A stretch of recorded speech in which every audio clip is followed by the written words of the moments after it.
Now, there's been one thing. My phone was broken for 1 week and I wasn't able to record videos. And so there's been times where I went outside, right?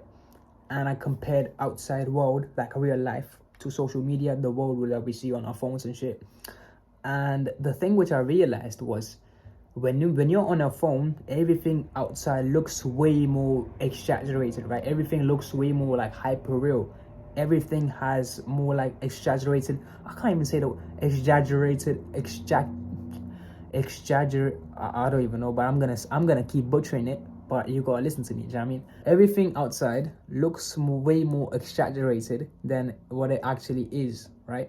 Let's say you're looking at women, you're looking at men, you're looking at the weather, you're looking at the people that are outside and shit. Bro, everything is exaggerated on social media because we are living in an attention-seeking economy. What that basically means is that whoever gets the most attention at the end wins. And you can see that through the competition which people have on like social media apps, like you can say Twitter or Instagram or Snapchat. The way they make money is by keeping you on their platform for a long time, right? And when I'm saying this, I'm not really like a big tech guy or something like that. I'm just stating what my experiences are. So if you say, oh, but you said that statistic is wrong, I honestly don't know any statistics. You know what I mean? So you might say, oh, you're wrong, bro. Well, all right, cool, man. I'm wrong then. You know what I mean? But I'm just telling you my experiences, to be honest. So, you know what I'm saying? So when you literally like walk outside and when you check your phone, you can see a lot of difference of how people live their life and what people aspire to be, right? Because when you're out and about, when I just go outside to go to the gym, when I just go outside to sort of walk and just kind of talk to people that I meet on the street and stuff, what I've realized is that the outside world is so much more calmer than what you see on social media. Because when you're on social media, you get bombarded by information every second of your time that you spend on it, and that is because they want to hook your attention. And when they hook your attention, you spend more time on social media. When you spend more time on social media, they make more money. When they make more money, your attention span lowers down because of the time you're spending on social media. And when that happens, you're basically feeding of something which is fake, something which is hyper real. And this can be basically boiled down to the rise of hyperrealism. Hyperrealism is basically taking something and exaggerating its features for it to make it like look nice and shit, and then you get it presented to you, right?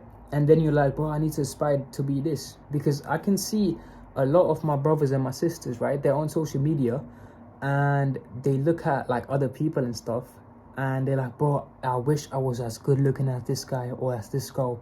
Why am I not like that? And then they start hating themselves because they can't aspire to be of those standards. When those beauty standards which people have set up for themselves are inherently not even physically attainable. And this can be shown through like young men looking at bodybuilders or people that are, you know what I mean, like they have some nice physique, but most of them, they're on steroids and shit. Most of the girls, they look up to like other female influencers online, but most of them have plastic surgeries and shit. Do you know what I mean? And so their beauty standards are so unattainable to the point where what is not natural has been seen to be what the goal is. When in reality, everyone in real life is unique, because that is what makes them unique. And when that makes them unique, that makes them beautiful in their own way. And just to give you like context on myself, so basically my story is I used Instagram from 2019 until 2021 for about 2 years, right? And I was 15 when I deleted the app. I basically deactivated my account because I got hacked. And prior to that, I actually wanted to delete my account, but I just didn't know how to.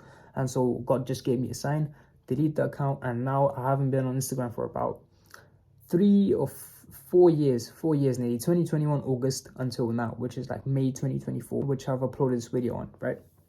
And so I haven't been on social media. I haven't got Snapchat. I haven't got any social media. So when I look at people who are using social media around me and I see what's popping and shit like that, I can see people who are inherently lost in a virtual world and are trying to emulate those same standards in reality. And when they can't emulate those same standards, whether that be beauty standards or what they should do on a daily basis, what habits they should do, when should they wake up, what fashion should they have, you know what I mean, what clothes should they put on to make them look more desirable. When you take into account all of that and add that with the rise of the scarcity around you, and then you see all the rise of these cute couples on social media, and they make us feel lonely. You see the rise of these young people who are younger than you, they're making more money than you, and you're like, what's wrong with this person? Why are they making more money than me? This is internally you, right? This is not like you externally saying, oh yeah, good for this person, very nice. But internally you have this, oh, look at this young person making more money than me, what's wrong with me? Do you know what I mean? You have this sort of mindset of seeing young people either making more money or becoming like world-class athletes. They're doing something in their life, and you look at yourself and like, what are you doing? What are you doing? Do you know what I mean? Like, and you get your sense of self threatened by something out there, when in reality that is a hyper real like version, and that you are reflecting that on yourself. You're reflecting those standards on yourself. Now, I'm not saying it's bad to aspire to be someone of essence, someone that is, you know, has high wisdom and stuff like that. I'm not denying that fact, but you shouldn't aspire to be someone who wants to reach some unattainable goal, because that in the chase of that unattainable goal, what's going to happen is you're going to lose your sense of self through your desires. And when you lose yourself in your desires, what tends to happen is you lose your essence. You become the person who wants to chase money just for the sake of chasing money, and not really for the purpose of why you want money, whether that be giving your family a good life, whether that be traveling to the places that you always wanted, like for me it's like the Caribbean and stuff like that, you know what I mean?